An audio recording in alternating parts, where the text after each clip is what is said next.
Ladies and gentlemen, it is a rare treat that you get all three of the brothers together for a whole week. Hell, we might need a snowstorm every week of the year if we're going to get these three brothers together that sow seeds of prosperity, income, and good health.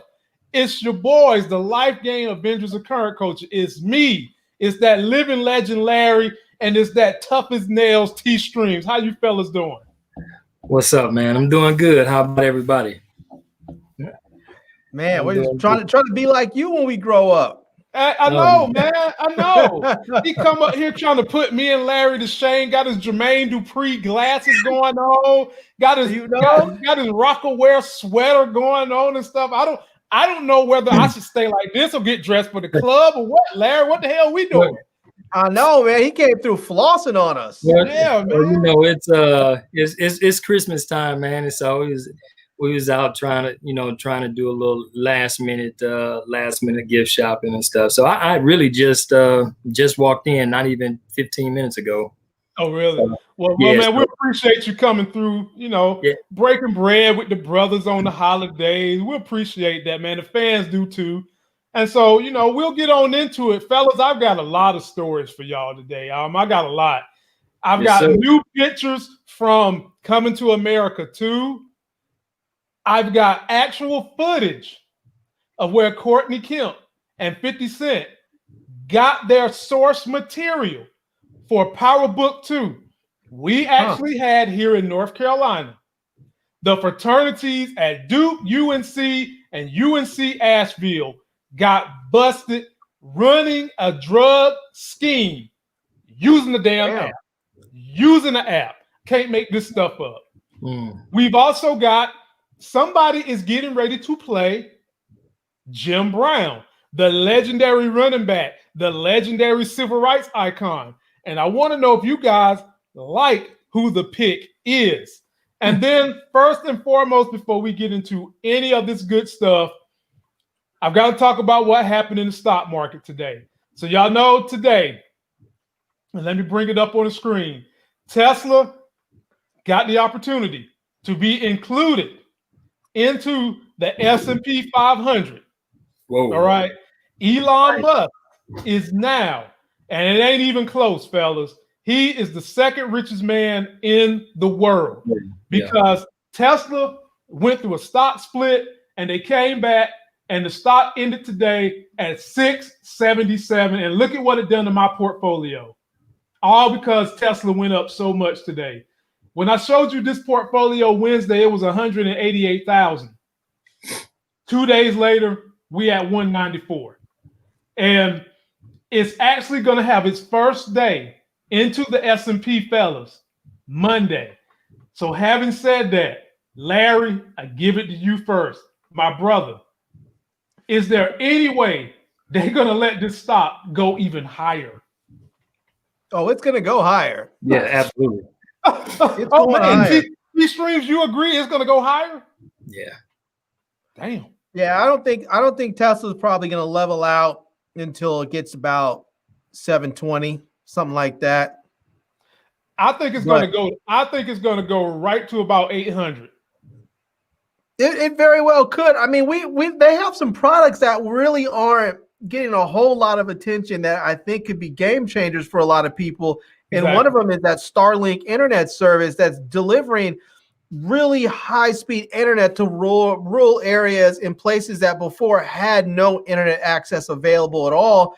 And now these people are talking about getting damn near gigaspeed service in the middle of nowhere. Guess what, Larry? You can get that on the car. Yeah. So, I mean, and this is a huge deal. This is a very, very big deal. And I mean, and not just, I mean, I know a lot of people think, oh, well, this is rural, you have rural areas.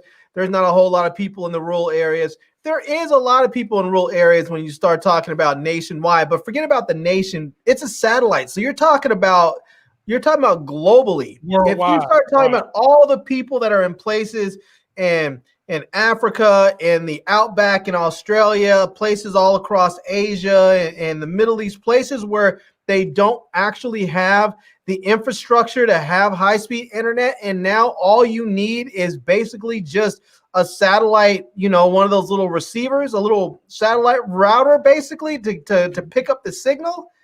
That's huge. Yeah, man. And to follow up on Larry, that's not even what most investors are excited about. Forget the car. They are so excited about all the alternative energy products Tesla's putting out from their battery. They're making glasses that they'll put on top of your vehicle that catch energy from the sun and help charge your car. And they're talking about you're going to soon be able to put this in your house. That's what investors are excited about. They don't look at Tesla as a car company, even though they are. They look at them as the next great energy company that happens to make great non-gasoline cars.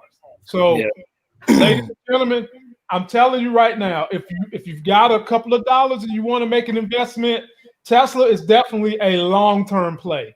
It is a long-term play. I encourage you to definitely have Tesla in your portfolio. Sure. And they've got so much. They got so much stuff going on, man. I was checking out YouTube last night, watching some videos on Elon and some of the things that they got coming out and some of the things that they're doing. It's like, man, this dude he's not letting up off the gas. He's going and going. And so I wouldn't be surprised if it continued to go up. Did you guys hear about the underground tunnel things each year? Yeah. And did you see how fast they let the car go in that tunnel? Yeah, it was like almost 200 miles an hour. Yeah. I didn't see that. Yeah, they got an underground tunnel that they've built underneath California that's going to run from California all the way through Nevada to Phoenix. And and basically that's part of their whole autonomous car drive network, where you just hop in the car going to get in the tunnel, they put that bitch on skates, and you zoom to 200 miles an hour literally in about 15 seconds, and then you just ride, sit back, you in the tunnel. Nice. Yeah, man. Y'all get you some. Yeah, man. Get you some. All right, fellas. How many of y'all ready for Coming to America 2? I am, just because I'm a fan of the original. Well, they've released some set pictures, fellas, and we just got to talk about how good these brothers look, man. Black don't crack, ladies and gentlemen. I heard that. Look at Eddie Murphy. That's Eddie Murphy taking his throne. But the one that is the most impressive from the set, fellas, did this guy even age? He was this age when I saw it when I was a kid. And now look at this dude. Look at this dude, Larry. Look at him. James Earl Jones. Did he even age? No. That's Darth Vader. Man, Vader all day. Man, brother ain't do no age. And then check out our girl Fancy from Jamie Foxx. And then, of course, we got him in New York, because the story surrounds him coming back for a long-lost relative in New York. Right. And now take a look at this. Arsenio Hall looked good too, y'all. I mean, man, these guys don't look like they found the fountain of youth juice. That's what I think. And then the last set pick is this one right here. They done brought back the barbershop. Y'all know that's going to be funny. And here's a little excerpt from what they say the story is going to be about. Craig Brewer directs Coming to America 2, and the film is opening from Amazon Studios on March 5th. It was originally meant to be in the theaters, released from Paramount this Christmas, but will now debut on streaming in March. See the first images of Eddie Murphy, Arsenio Hall, and more, and we just seen them. Fellas, did that make you guys feel a little bit more comfortable that we're going to get a good story? T-Streams, I give it to you first. Well, I got faith. I got faith in Eddie, man. He's I really hadn't seen just no straight garbage from him. And wait, did you forget about Pluto Nash? Oh yeah. Yeah. Yeah. Yeah. Let me take this picture off because y'all got to see my. Yeah, man. That was hot garbage. There had to be one. Yeah. I do. This was Coming to America was a cultural icon. It was. That was one of those movies that everybody that was alive during that particular era, it meant something to our particular culture. And it's one of those movies that you really can't touch or shouldn't touch unless you're going to do something great with it. Mm-hmm. And I just looking at the images, I really think that it's going to be a great movie. I think it's going to be a great movie. I can't wait to see it. I really wish I could have experienced it in the movie theaters, but I'm not quite sure how March is going to be looking for us for that release. But I think it's something to look forward to, something refreshing and everything like that. Yeah, what you think, Larry? I mean, I expect it to be cool. I fully expect that it's going to be funny, even if it's not the best story. I don't know if it is or if it isn't, but I fully expect that it's going to be funny. I think for a lot of people, especially our age, just the nostalgia factor of seeing Eddie Murphy and Arsenio Hall back together will be a lot of fun, playing as those old characters. I don't know if they're going to have Eric LaSalle back in there, but that would be funny if they did. I'll tell you the one thing I'm really hoping to look forward to, which I think would be a great part of the story, is if Sexual Chocolate became like a big step, like if they became like a big rock star band and they were huge when they came back, that would be hilarious. Well, Larry, they can do it. I mean, they've tried to freshen up the crowd by adding Tracy Morgan.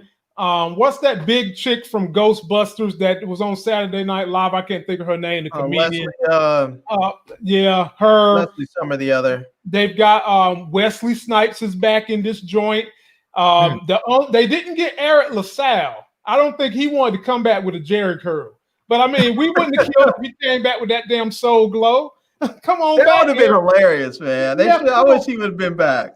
Come on back, Eric. But ladies and gentlemen, fellas, I think this is going to be a great show. The lady who designed the outfits for Black Panther is who designed all their outfits. And so I think we're going to be in good company. I can't wait for it. It comes out in March, and I will be ready for it. Me and Larry, we definitely going to have to review that one. Yeah. King of Zamunda. King of Zamunda. He's back. Okay, fellas. Who told you that? Let's get to the real power story. I was telling the fellas earlier that here in North Carolina, where I live at, we have 3 colleges. Normally they hate each other. Duke, University of North Carolina at Chapel Hill, and UNC Asheville. The feds just busted them because they was running a narcotic scheme that involved weed, cocaine, and Oxycontin using our app and have been doing it for years and got busted. Here is a news excerpt so that you guys know that I'm not making this up, but I wonder if 50 Cent heard about this first. 21 people were charged in a drug bust that spanned several college campuses in North Carolina, the U.S. Department of Justice announced on Thursday. The campuses include the University of North Carolina at Chapel Hill, Duke University, and Appalachian State University. During a press conference outside of the Hillsborough Sheriff's Office, Matt Martin, the U.S. Attorney for the Middle District of North Carolina, announced the bust alongside Orange County Sheriff Charles Blackwood and other members of law enforcement. According to Martin, the defendants funneled thousands of pounds of marijuana, hundreds of kilograms of cocaine, LSD, MDMA, mushrooms, steroids, Xanax, human growth hormones, and narcotics throughout the North Carolina college campuses. I want to make this clear, Martin said. This was not the situation where you have single users, a 19-year-old sipping a beer, or you have someone who is taking a puff of a joint on the back porch of a frat house. These are 21 hardened drug dealers. The revenue allegedly earned from the drug ring exceeds an estimated $1.5 million, the law enforcement officials said. The investigation began within the Orange County Sheriff's Office, but once the scale of the drug ring became more clear, federal law enforcement agencies joined the inquiry. The amount of illegal narcotics being sold and used in this case is not only astonishing, it is also reflecting a very serious public health crisis, Blackwood said. During the press conference, Martin alleged that drug dealers were operating within fraternity houses on university campuses and used encrypted cell phone apps to communicate. According to court filings, many of the charged defendants were members of the Phi Gamma Delta, Kappa Sigma, and Beta Theta Pi fraternities. The defendants are also accused of using financial institutions to launder the drug proceeds. Martin noted that while law enforcement is handling this case, university administrators need to address the institutional drug problems within their school systems. According to a report from the National Institute on Drug Abuse in 2018, nearly 6% of college students use marijuana on a daily basis. Adderall, a widely prescribed narcotic, was reportedly misused by more than 1 in 10 college students. That's why I say today is about saving lives, because this reckless culture has endangered lives. There have been overdoses, Martin said. The bright eyes of a promising set of students have turned into the sullen eyes of drug dealers, of people who are addicted, people who are struggling. Okay, that's enough of that shit. Now, considering the events that have gone down this year, and I'm not excusing what happened was wrong, yada, yada, yada. But Larry, we have seen people on the wrong side of what should be right and what should be wrong. And what does this case do for you? Just hearing that they bust a couple of white dudes in their fraternities, none of those are black fraternities. What does it do for you? Nothing. I mean, no one's really doing. No one's. I mean, because it's made a little bit of noise in the media, and it's pretty widespread. They'll go ahead and make one of those dudes a sacrificial lamb. Yeah, they may make 1 or 2 of them a sacrificial lamb. It looked like there may have been a couple of minorities in there, maybe a Hispanic or Asian dude or something in there when I looked up some pictures online. So they'll probably take one of them down, and then the rest of them, the white boys aren't going down. They're gonna have their dads that are politically connected, or their moms that are politically connected, and they're going to get them out of trouble, and they're going to go on with their life just like everybody, like they would expect to. They're going to go out there, they're going to be lucky they got out of it, and they're going to owe some people some major favors. They're going to go to law school, they're going to become attorneys, and then they're going to make some corrupt deals when they get to the state houses or the Congress or when they sit on the bench or in the prosecutor's office. They're going to make some corrupt deals to get somebody else off, because that's how everything rolls. Nothing's going to come of it. I mean, let's just be real. T-Stream, what you think? Well, I'm going to put it like this. I'm not sure exactly how accurate those numbers were, but the one that caught my eye was when the automated voice said hundreds of kilograms of cocaine. And and then she only goes say like $1 million. Yeah. So so I'm not sure exactly how accurate that is, but like right here in in Detroit, you get caught with one bird, as it's a natural life sentence for you, and so anything over 1,000, 1,003 grams, and so you got hundreds of it. So I just don't know, but if they got that much dope, if they got that much dope, then that's not your average, that's just not your average run-of-the-mill drug ring. That's a well organized system. That's a cartel.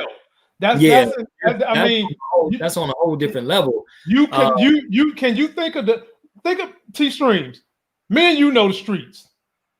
The level of connections you've got to have to not only get the supply, distribute the supply, but then keep the police off your back.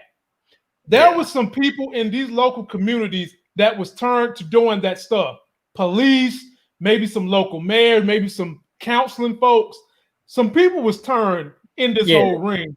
And I mean, let's be real though. Let's be real too. These dudes, whoever these guys, girls, both, whatever, they at some point somebody up in that fraternity had a direct connect with the cartels. Because I can tell you, not that I've ever been a kingpin, but I can tell you, if you are moving that kind of weight, where they were talking about hundreds of kilos of cocaine, if you're moving that kind of weight, the people that are actually bringing that stuff in, they want to meet you. Yep. They want to know who in the hell is moving that much of their product. But not only that,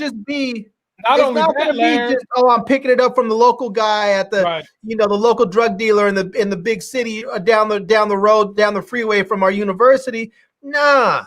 Not with that kind of weight. Yeah, and not only that, Larry, but they want to intimidate your ass to let you know that this is my money that you're messing with. And you ain't just going to be sitting around here playing around with my product. They want to put the fear in. They want to see your face and let you know they're going to be on that too, but they probably want to cut the middleman out. If you started buying something from some dealer in Durham or Raleigh or wherever, and you're pushing so much weight that they now have to go to the Connect, they're like, no, you're buying straight from us now. If you're talking about buying 20, 30, 50, 100 keys, they don't want to give up that money to a middleman. They're going to be like, no, we're cutting that person out. You're going to go straight over there. You're going to end up meeting the dude in Mexico or Colombia, whoever the cartel person is. You're going to deal with them directly. Yeah. And so these kids weren't regular frat kids buying a pound of weed and chopping it up in the frat house and then selling it out. Nah, these people were some straight up drug dealers. Yeah, they just happen to be drug dealers that worked on a college campus. Yeah, so if those numbers are anywhere close to accurate, to be perfectly honest, in any judicial system, none of that squad should probably see, none of them should probably see the light of day for a very, very long time. If those numbers are correct, I'll have to go back and look at it and read different stories and just see, because that's 100, 100, 200, 300 pounds of weed. Yeah. You can literally, move that and really not be, and still be considered, a low level mover. But they said they had MDA, which is ecstasy, and then they had cocaine too, and hundreds. Yeah, and they had Xanax, so they had somebody that was either getting the stuff from overseas, or they had somebody having them writing scripts. And not only that, they also had human growth hormone, which every gym dude that you see who's big is using, and they had steroids. So, ladies and gentlemen, this was a damn pharmacy on wheels in North Carolina using an app. I mean, you get on the app. The app probably was something like what Tariq got. You get on the app and you say, I need a tutor for math because I need to make 1 + 1 = 10, so my muscles is that big. You get your damn steroids and your human growth hormone. Then you get an app that says, I need number 20. You get a Xanax. Okay, then you get something to get your penis up, because I even said they had Viagra, and you get that too. Ladies and gentlemen, this was straight organized crime, and everybody caught, including the higher-ups, because oftentimes the FBI know who the higher-ups are. They just got to figure out an angle to get them. They all need to go down on this one, because if it had been some black dudes, oh man. Man, they would have dragged the fraternity's names through the mud. We would have already heard about it. They'd have been like, so-and-so's up there drug dealing and blah, blah, blah. They would have put everybody on blast. Oh, my God. We would never hear the end of it. But I'm going to stay on that story. When did it happen? Was that buzz just today? Oh, no, that was on Monday. Okay, yeah. So, and I hadn't heard anything. I hadn't heard anything about it. But, I like to follow stuff like that because I find that type of stuff sort of interesting. Yeah, me too. Because the wheels of justice are not equal. Yeah. And we have seen this year on Front Street just how hypocritical this fucking nation can be, especially toward minorities and it makes me very upset if you can't tell. So if you're gonna be equal in one way, be equal across the board. Now, I want to hear these dudes be called white, dirty scum. I want to hear all that stuff that they will be calling minorities if we got caught doing this. I don't want to hear none of this. Well, we needed money to pay our tuition. I don't want to hear none of that, because when we say stuff like that, you throw it over the river. So I'm gonna follow the story, let you guys know where it goes. I got another question for you fellas, because y'all are intelligent brothers scattered across the Midwest and the Eastern Seaboard. I got another question for you.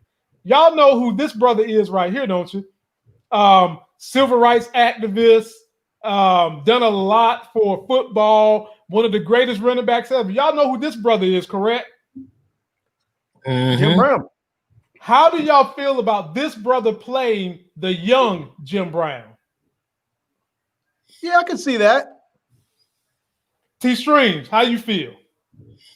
I mean, I guess I got to give him a shot. You know, it's I've only seen, you know, maybe 2 or 3 films this guy has been in, but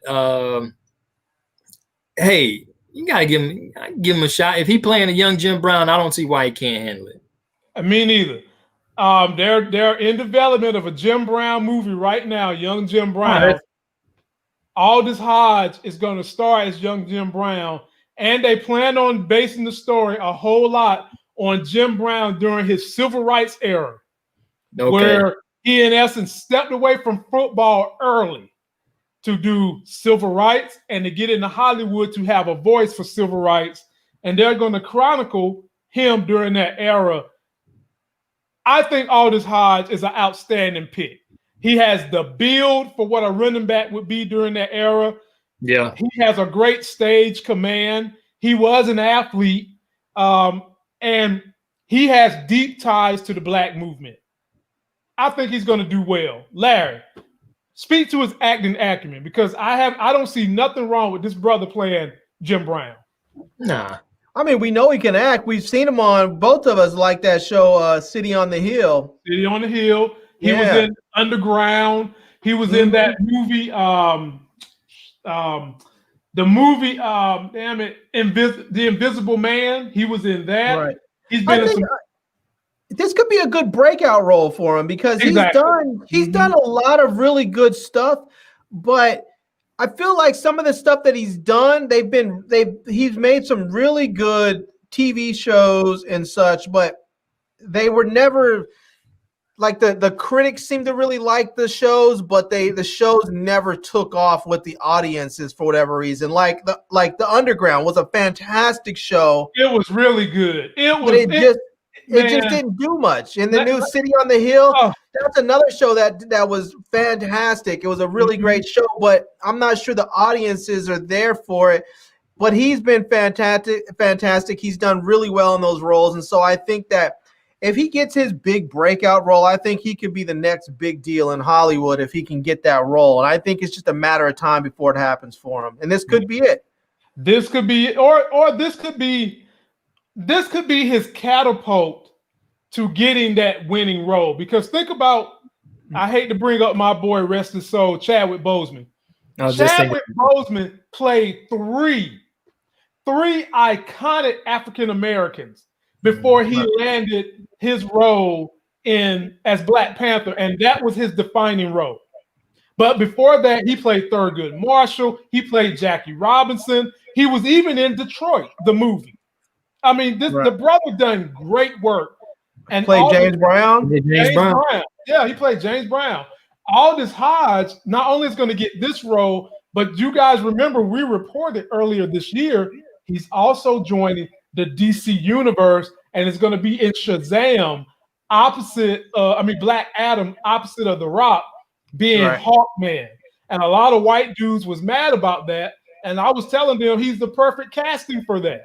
He's got the build. He has the acting acumen. Him and The Rock like each other. They're friends. They work out together.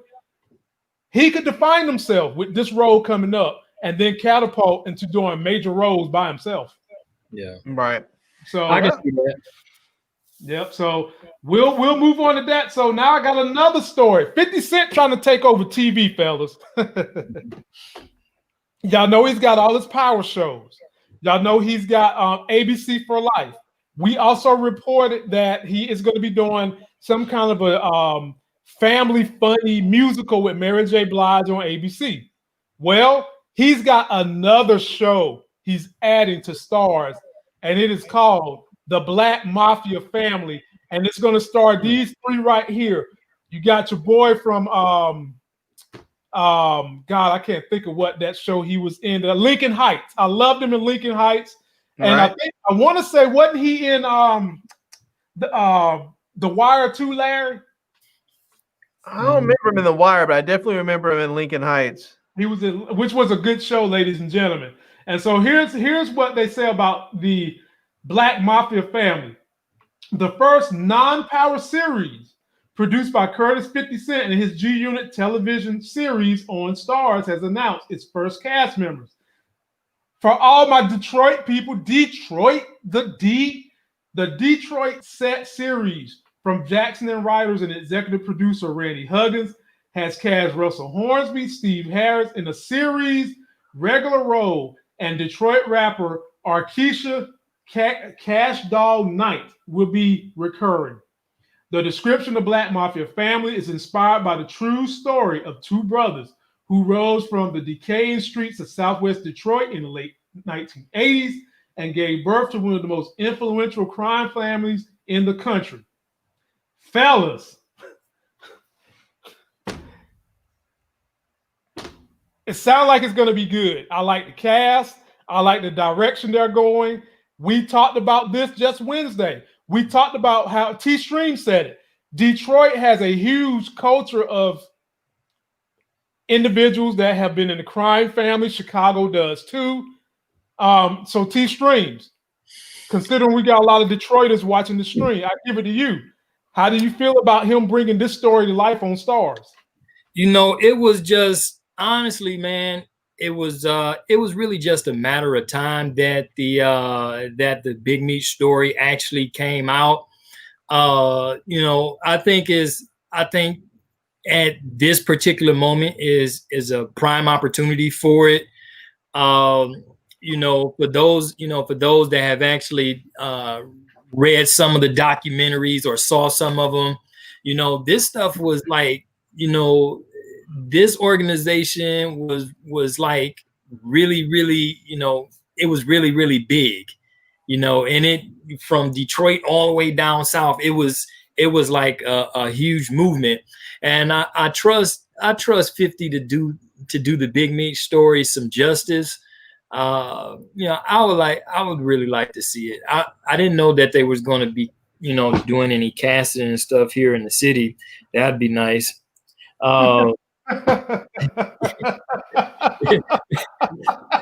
Maybe. Hey, look, me and Larry know that we know you can get dressed up like Jermaine Dupri and shit, but man, look, you know, if you're gonna get on the show, the only thing I can say is let me be your manager, let me handle the finances. I will triple your money.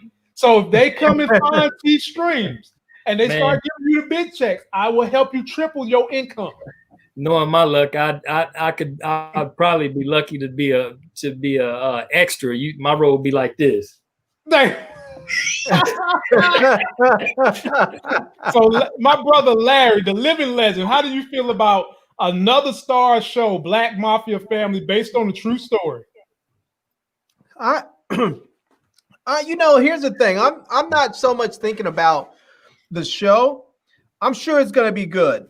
Mm-hmm. What I really see from, I'm starting to get an idea of what's going on with 50 Cent. I don't think that, I mean, I think the content's important, but I think what he's doing is trying to rack up a number of these big successful shows and create a body of work, because I think 50's aiming to have his own network. Okay. I think that's what he's looking towards. I would not be at all surprised if in maybe 5 years we see a network, that a G Unit network or whatever he calls it network, that's going to be similar to something like Stars or HBO or something like that, but it's going to have content that is more along the lines of what, Black folks want to see, where you're going to have stuff like Power and this, what do they call it? This Black Mafia Family or whatever other shows, that the other one that's on ABC. I think he's gonna look to have his own network. And I think, You don't think he can afford to have his own network now? No, not even close. Okay. No. Let me rephrase. You don't think that with the resume he's written, he couldn't put together an investment group that would help him get a network? He can try, but think about the last Black person out there that put together their own network. You know who that is? Byron Allen? Nah, he was before this person. Oprah. Shoot, it's Oprah. What about your boy that owns Southwest? He owned BET Network. Nah, BET's owned by white people. Yeah, but it was bought from Bob, whatever his name is. He owned Bob. You talking about Johnson? Yeah, no, that's the dude. Is it Bob Johnson? It was Bob Johnson. He sold BET to white people. Yeah, but but you're talking about that was decades ago. He sold BET like 20 years ago. Yeah, he did. He did. So, but but what's his name? Byron Allen. He's had the Weather Channel, I think it is, and some other stuff. He's had that for a while. He's been sort of under the radar with it, but he doesn't create content that is specific to Black people. He's just been one of those media moguls that's kind of quietly moved and made stuff happen. Hey, the weather is specific to Black women. You ain't gonna catch a Black woman running outside and it's humid out there now. You better stop, Larry, or you get us in trouble. I hear you. I definitely hear you on that. Hey. You don't want anybody's wig getting messed up. Nah, bro. But, Oprah is probably the last Black person that started a network, and you see what it took. It's Oprah. know. Mm-hmm. Bill Cosby at one point tried to buy NBC, I think it was, and they shut him down. It's probably a little bit easier now than it has been in the past because of cable TV and all the cable channels that are available. But the reality of it is it's still extraordinarily difficult because now, even in today's climate, where you have all these people cord cutting and people leaving cable and going to streaming only, or you have people that are younger, like part of what's his current generation? I forgot what I guess the millennials are right after that. They're calling them, never. What are they? We call us because we're called cord cutters. So I guess they're never somethings because they've never even, huh? I was about to say they're a new name beyond cord cutters, and I can't think of that term they use for them at this point. Yeah, it's something. They're never somethings because they never had cable. And so, it becomes increasingly difficult to get new networks on the air because you have to then convince all of the cable companies to carry your network. And then on top of that, you want your network to be on the lowest tier of their service so it gets into as many households as possible. Because if you start a new network and you end up on like the third tier, so let's say you and I get cable and we get the cheap package at $29 a month. And that $29 a month gets us HBO, or not HBO, it gets us CNN and VH1 and Bravo and all the little basic cable TV channels. That's where you want to be at because everybody gets those channels. But then you have to worry about moving up to the next level. So now instead of paying $29 a month, now you're paying $89 a month to get up to the next ones where you get like ESPN and maybe BET and Smithsonian Channel and some of those ones. And then if you're a new network, you're going to get put on that third tier where somebody is paying even more. And that's where you don't want to be. But that's where the new ones go. And so it makes it even that much more difficult for a new cable channel to succeed. And so, I think he's going for it. And I think he's going to get to a point where people associate his channel with him and his type of content so that there will be a base of people willing to pay that premium to get his channel. And because there will be so much there will be so much excitement for it that the cable companies might be willing to put it on a lower tier to begin with. So I think that's where he's headed. I wouldn't be surprised to see it in the next 5 years or so. All right. Well, we'll be following the story. We'll possibly be reviewing it. Sounds like it's going to be good. We'll probably have T-Streams come back to help us review it. All right, fellas. Now it's time for the meat and potatoes of this show. It's time to make our predictions for what's going to happen on Shameless episode 3 last season and Power episode 8. But before we do all that, we need to refresh our memory. So we'll start out with Shameless, the promo for episode number 3. Dress. It is about finding the perfect representative for the neighborhood. Who you guys think is the man in our relationship? Ian. Guess what? I just made my first arrest. The key is to set your target and to stick to it. Wait, what? Brady's not at school? What happened to you? I got married.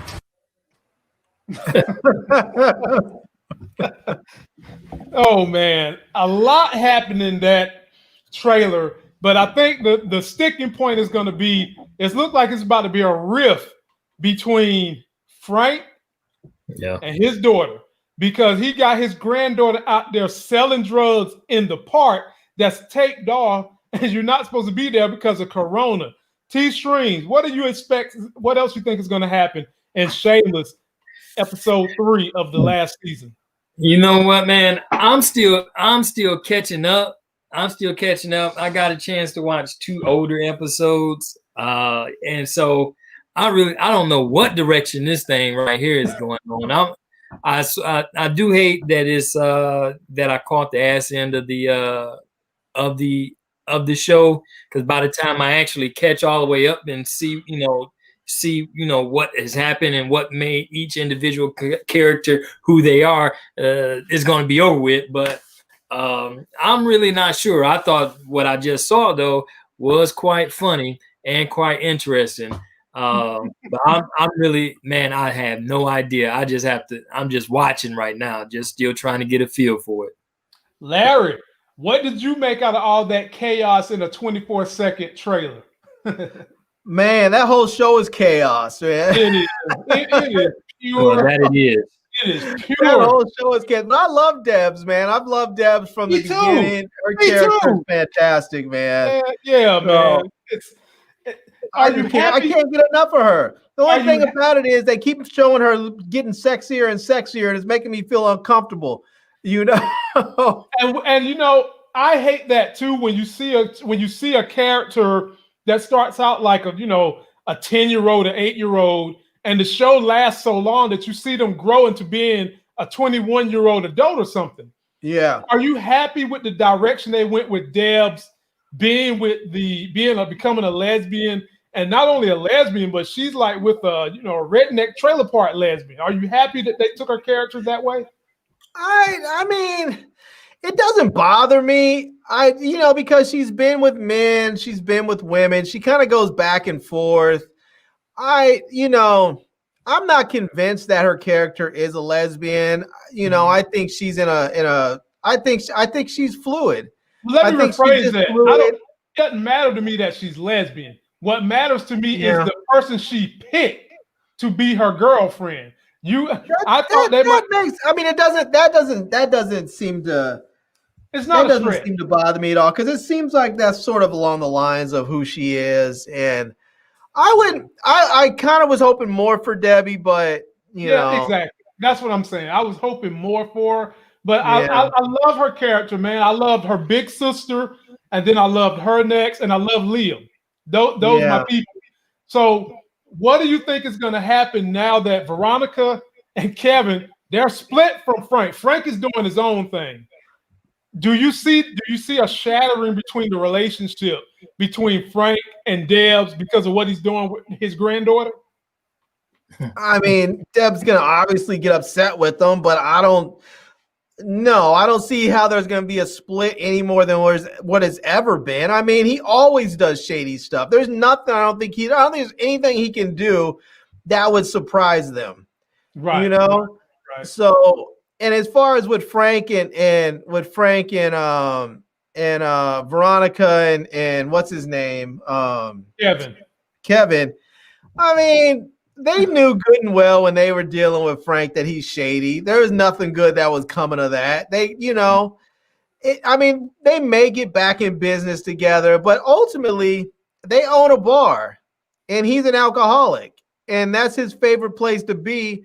So he's going to have to come back there. I mean, he always does. They've kicked him out of that bar. I don't know how many times. He's been barred from that place. I don't know how many times. And yet and again, he's always in the bar. Yeah. Well, ladies and gentlemen, it's hard to predict that show. That show can be very unpredictable. Yeah. And we'll just enjoy it and kick back and laugh. And now it's Power time. So same thing we did with Shameless. We about to do with Power. But at the end, we're going to finish up with comments you guys have left me over the week. So to refresh our memory, let's take a look at Power promo for episode 8 and see what we can pick up. So why you tried to kill me today, Ma? You need to tell me everything that you've been up to right now. Should I alert the authority? No, it's not that kind of danger. I can sell this drug dealing family. I gotta know, how does it end? Look, I still feel like there's something that you're hiding.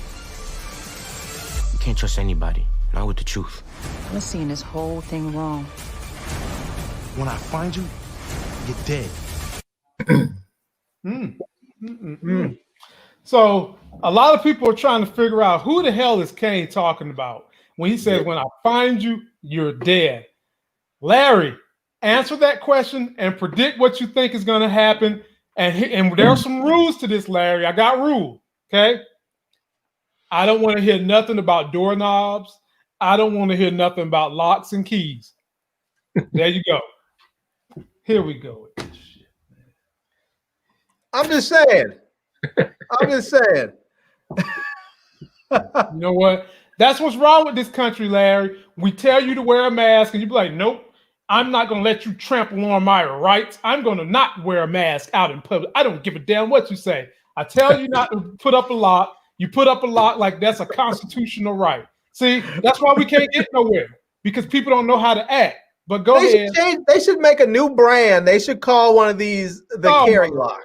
Here we go. Now people in the comment section, y'all need to stop this mess, man. Y'all need to stop. For real.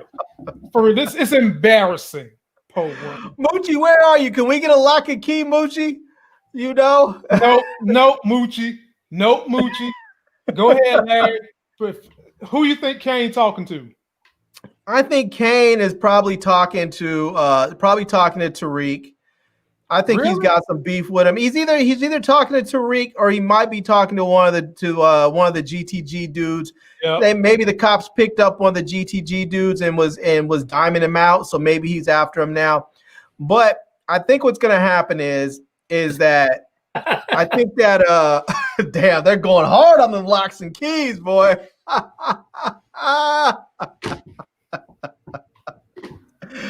Oh, I'm loving it. I think that Kane's going to come after Tariq, and Tariq's about to be cornered up like he's going to get taken out, and then Tariq's going to be saved when Effie comes up point blank and blast Kane, and that's where Effie's going to come back into the picture for good, because she's going to be up there saving his butt. And then she's going to say, now we're even. I did you wrong, and now we're even. T-Stream, what you think going to happen? Larry, godly. All Larry is good for is being the pep rally for lock and keys. T-Streams, what you got?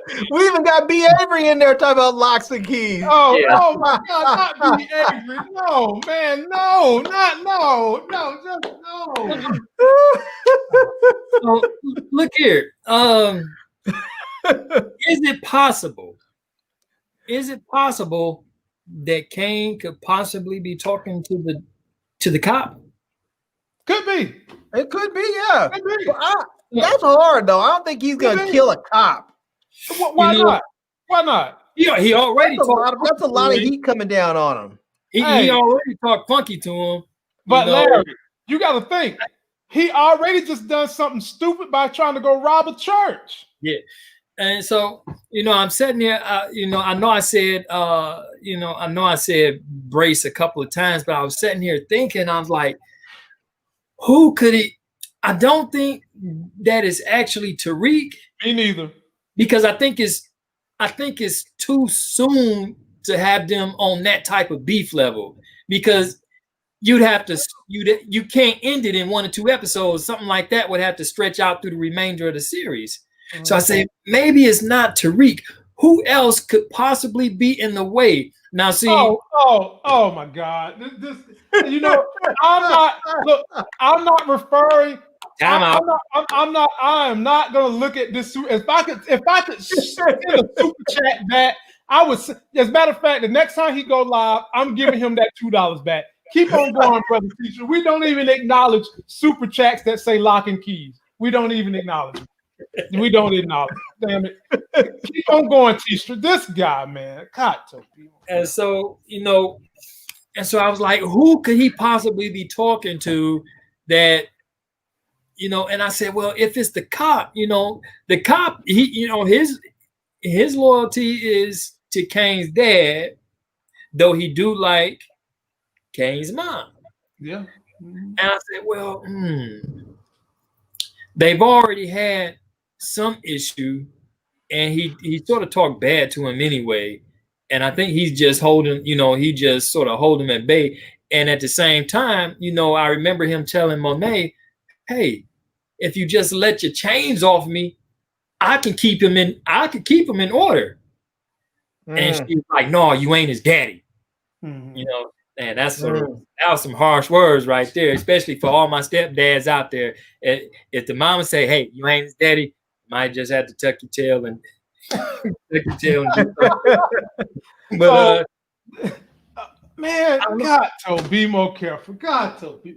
Man, look, man. You know what? I'm going on strike because y'all don't know how to act. I ain't never seen that many locks in my life. Hell, they ain't got that many locks in the prison. And you up here putting all them locks across. But you know who has seen that many locks and keys? Carrie. I don't know. Professor Milgram. No. No. Now, I don't think he's on the phone with Tariq. That wouldn't make sense. I'm with you on that, T-Streams. But someone in the comments section said he could possibly be talking to DC Joe people and what they did to the mama. I could see that. Yeah. He could be back. But she already blasted him. Sure she did. But Kane didn't. And Kane is going to take offense to somebody coming at his mama. So he's probably going to want to go to the next level. And you know who's going to have to talk him out of that? His daddy. His daddy's going to like, calm down. Monet done did her thing. But it could also be the cop too. So I'm going to ride with T-Streams. I'm going to definitely ride with the commenter who said he could be talking to DC Joe people. Someone even said he could be talking to Little Guap. Or it could be the cop. So, here's one that we haven't considered yet. Who's that? Maybe Lauren is actually a undercover drug dealer doing all this stuff. It could fit right in, just like the North Carolina kids, except she's up there at her school running the whole drug thing. She's up there she's up there plotting and planning because she's like, all right, I need to find out who's running this drug business. And that's why she's getting close to Tariq, because she's trying to figure out what his game is, because he's stepping on her business, just like he was stepping on Effie's business when he was at Choate. The fuck? I'm telling you, it could be. It could be. Oh my God, man. It could be. Okay, next one, then we just gonna move on to the last section. T-Streams, I'm gonna ask you this again. Who's on top of Tariq? Who's trying to kill Tariq? Man. Larry, while T-Streams think about it, Larry, who you think?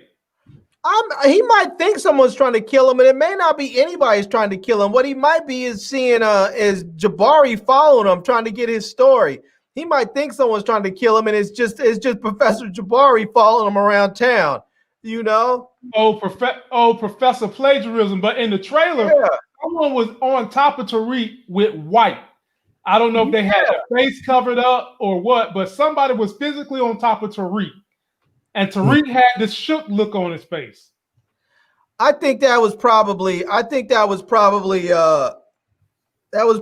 Effie when she comes back. She was probably like, he saw Diana, she saw Diana, and then she saw Lauren. She had to jump up on top of Tariq and smack him around a little bit and said, "Look, Nick, this is mine, and you know it." Ladies and gentlemen, and just had to put it on him like that. My final guess, I'm thinking is Officer Rico Suave, or he had sent someone to rough up Tariq. That's what I'm gonna say. Yeah, it has to be somebody on a higher caliber, because I just can't see none of the little guys that he interact with on a regular basis sort of pushing him down and sort of, I can't see it. It would take away his credibility of being a junior boss, and I could see the police. Yeah. All right, fellas. Now we got fan reactions, because fans, I see y'all's comments. And when y'all post these comments, I do try to get them up here so we can talk about them on Friday. So here we go. And this is anything that we've talked about from Power. So here we go. Tommy in the shot. Frank Airy says, Chicago better anyway. It's darker and keeps the Power thing. Respect to Cali, but Power being in Cali wouldn't be right. Now, y'all know Larry felt some kind of way about that the other day. So, Larry, I give that one to you. How do you feel about that man saying that he like it better in the shot? Oh my God! How could you say it wouldn't be better in Cali? How could you say it just wouldn't be right in Cali? Cali's got. First of all, Cali has people don't always think about Cali as doing gangster stuff because we have all the celebrities with Hollywood. We have like God knows how many. We have more sports teams than we can count. So we have all those celebrities with athletes and all that. So people don't think about all the gangster stuff, but you forget that California is the home of the Crips and the Bloods, and we are one of the homes of the Mexican cartels. And we are the home of MS-13. California is gangster. And if you think that you can't put together a good Tommy show out there with all of that, I mean, Tommy is built for California. He can roll up. He's always loving all his fashion. He can roll up, flossing in his shiny 65, Mustang or whatever he's rolling now, all flyed out with whatever fly gear on, and goes and gets his direct connect and starts dealing. I'm telling you, he gets a nice beach house. You got a whole thing where he's got a nice beach house with all glass on the windows with fly chicks everywhere. Because Tommy likes his big loft. Just get a big open beach house loft right there. T-Stream, I'm gonna give the next one to you because Larry what you gonna do in Chicago besides rock around cold with Timbos and a puffy coat? Nobody wants to see a bunch of girls with puffy coats on. You get to see a bunch of hot chicks with nothing, puffy butts. Forget puffy coats. T-Stream, the next one is for you. It's from somebody in the D, and they said Detroit would have been fired. Well, T-Streams, would Power and Tommy in Detroit been fired? I'm going to say I would agree. I didn't see the name who said that, but I would definitely agree. Detroit is just as dark, is just as grimy.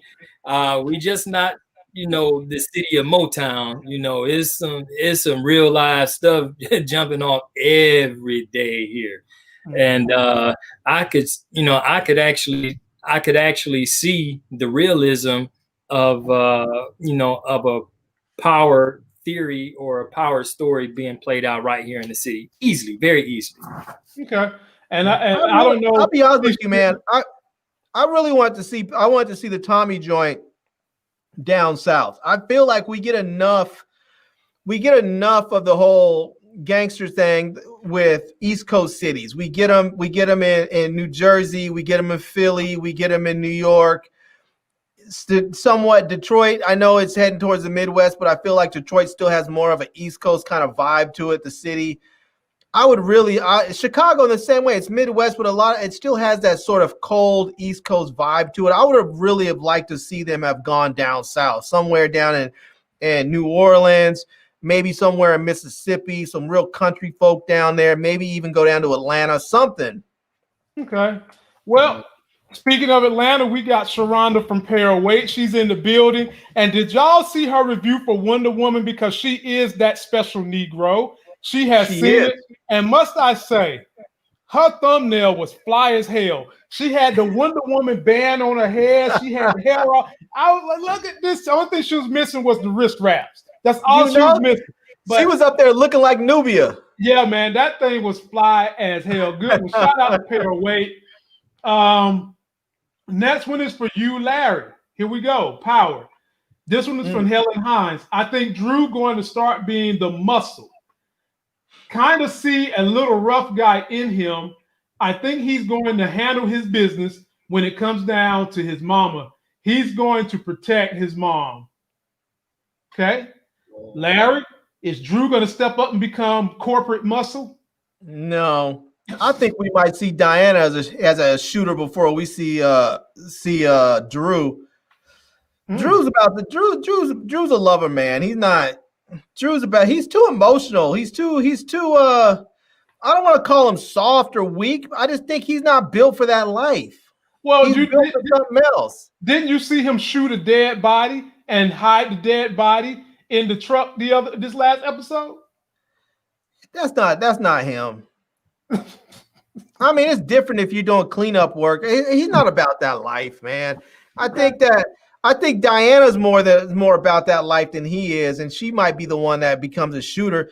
But one thing that gets me about Diana, why she stay up in Tariq's bag? She's always digging in that dude's bag, man. I'm like, stay about this man's business. Larry, don't you understand that she has mixed business with pleasure? Not only does she have the hots for Tariq, but she's in business with him. And so when she's going through his stuff, she's going through his stuff for two reasons. Number one, to see what kind of business he's doing. And number two, to see if he's got some business going on with Lauren or anybody else. And so that would be I hope he don't enter a relationship with that girl with them kind of trust issues. She is one snooping ass individual, boy. She is man, she probably would have hacked his phone and been all up in his computer. She'd have a complete surveillance team on him if they ever got together. Bruh, let me tell you something. Any fella who's ever been in a relationship longer than a year know that if you do something too crazy and you put a woman's radar up, they do become the FBI in your house. Because them hoes can find everything. You know what I'm talking about?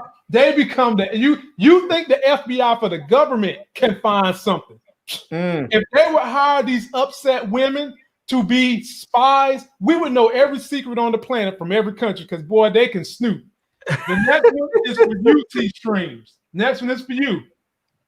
This comes from the real Mo Steppin' Paisley. 2-Bit and Kane won't get together. Both are alphas. What you think about that, T-Streams? So Drew is soft. All right, so he had to throw that in there. All right, so here's the thing.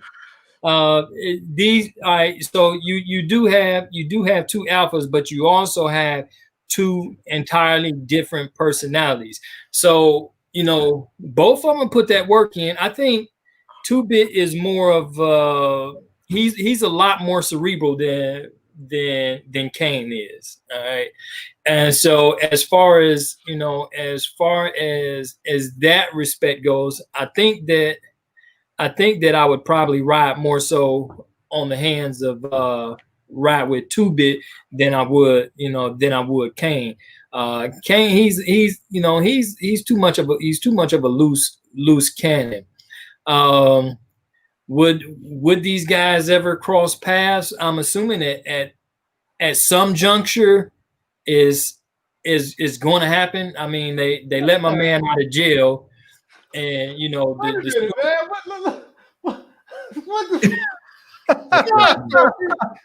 the world? Did anybody ask, are we having something for dinner? Did anybody ask if we're having something for breakfast?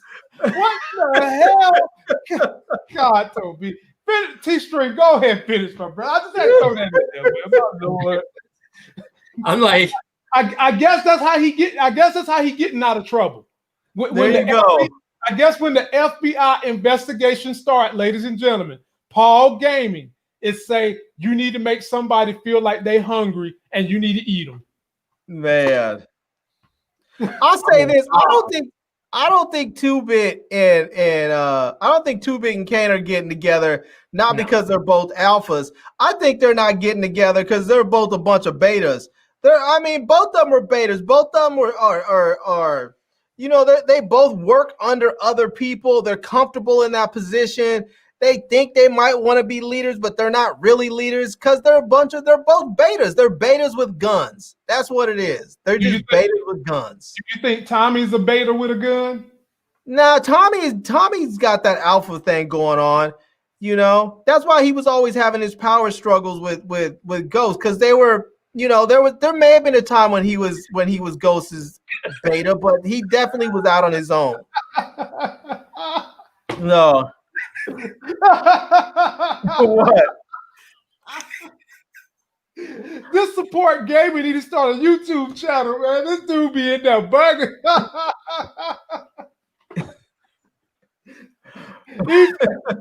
he thinks Paul Gaming is really Drew spying on our conversation. Okay, man. Boy, Larry, this one is for you, my man. How y'all doing on Friday night? Boy, hey, these streams, you done missed out. We done blew up a little bit. We done got a new audience. I done helped my people get new subscribers. Hey, man, you've been missing out. This was for you, Larry. This comes from Ava, probably one of the Sterns or someone they sent. Kane is about to accidentally kill Everett, and Drew is going to spiral out of control after that. Larry, is that one of the Sterns on Tariq? And will Kane accidentally kill Everett and Drew spirals out of control? I kind of like that theory. Nah, Kane's not killing any white people, because I think that cop spoke truth to him and told him, he was like, look, Everett's not white. Everett's not white, Larry. Everett is Drew's boyfriend. Yeah. Oh, sorry. I was thinking about Stern's dude. Okay. Sorry, I was thinking about Stern's little side piece. No. So she's saying that she think it's either Stearns or his side piece that's on top of Tariq. And she's saying in terms of who Kane is shooting at, she think it's Everett, and he shoots Everett, and Drew's gonna spiral out of control. Nah, I don't see Kane getting upset. Because here's the thing. I think that if Drew was found out with Everett, I think if anybody would go and get into a fight with them, it would probably be Zeke and Everett getting into a fight. But I don't think, like, if I think Kane might go and holler at his own brother and get into a fight with Drew, but I don't think he would go after Everett. That doesn't make any sense to me. Okay. You know, that's something I think that would be handled between brothers. I don't think that. Well, let me put the story together for you, Larry. Okay. Kane pulls out his gun, thinking it's somebody else coming through that door, and he just shoots before he really sees who it is, and it winds up being Everett. And then Drew comes right behind him because Drew and Everett was about to sneak under the stairwell and get it on. And Kane made the mistake and shot Everett. I mean, it doesn't do much for the story. The only thing it does for the story is it puts a wedge in between Drew and Kane. And I don't think you really need that. You already have the wedge between him and Monet. I don't think you need a wedge between Drew and Kane. It just doesn't seem to do anything to advance the story. The only thing that I can see that sort of would blow all that up is if he accidentally shot Zeke, because then you really do have, now you really have all the family pissed at Kane, and now Kane could be out there on his own because now his mom's pissed, Diana's pissed, Drew's pissed, everybody's pissed at him. His daddy's probably pissed, and so now Kane is isolated. and then he could be dangerous. But I'll take the second half of your question about it was Stearns or one of his people on top of Tariq. And so you see what Miss Crafty Capricorn had to say. Now I'm about to get in a lot of trouble. She's saying Stearns' husband not jumping on no one. Correction. If Tariq is on his back and something is poking straight up. Oh God, here we go. He might jump first and be on top of Tariq.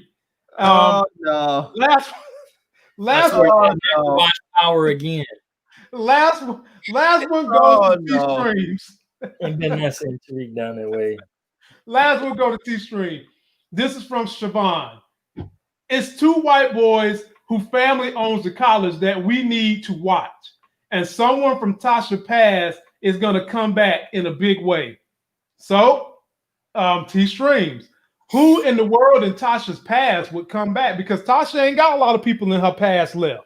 No, the only ones I think that she have left is Pa's really not in her past, but the only ones I think that she really has is Pa's, the stripper slash dope dealer, and the dude that she was messing with, that she tried to flip everything on. Then the only 3 people that I think that Tasha was really affiliated with, that don't forget about that boyfriend, that pseudo boyfriend who was trying to drop his child off at her daycare. Oh yeah. Okay, yeah. It could be Lawrence. It could be Lawrence, man, that tries to come up there and get at Tariq. That's true. Old mushmouth Malcolm. I mean, he has motivation. It doesn't seem like it's in his character to go there with them. Yeah, but when people are, I said he seemed like such a wuss, and I'd be so disappointed if he smacked Tariq down, and that's him. Nah, man, no way. If anything, he run up on Tariq, spit on his shoes, and try to take a picture of it or something. I mean, that's all mushmouth Malcolm. I don't know, but here's the thing, dude. I mean, he's not a small dude. We saw when Tariq walked by him, Tariq looked like he was about a half a foot shorter than him. And in the circles that dude runs in with all them rich, privileged ass white kids, you can't be a black dude and be soft in those circles, because at some point, and you're putting hands on people, whether it's behind closed doors or what. You're gonna have to. Those dudes like to challenge people, and you're gonna have to put hands on somebody. So I don't think dude is soft. He might have a whole different approach, but I don't think he's soft. And people, even if he was normally thought of as soft, when somebody gets their feelings hurt, people do crazy things. People do crazy things. Hey, unfortunately, whole civilizations have been crumbled under the heavy weight of panty draws. Just go ask Nefertiti and Julius Caesar what happened.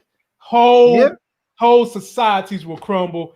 And I guess we'll be finding out, ladies and gentlemen, this weekend. And that is going to conclude it for us. Hopefully, the good fella T-Streams will be back in the building next week.